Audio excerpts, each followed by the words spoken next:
What does a real estate mock exam score actually mean?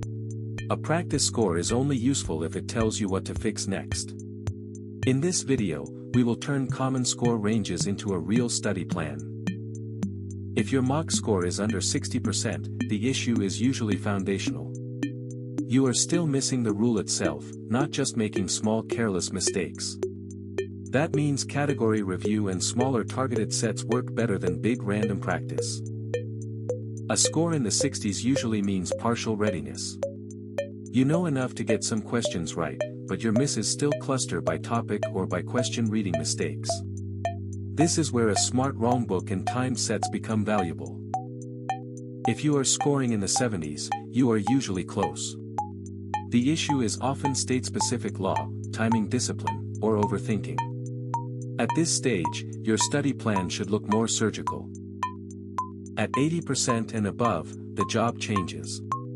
You are usually protecting readiness, not rebuilding it. That means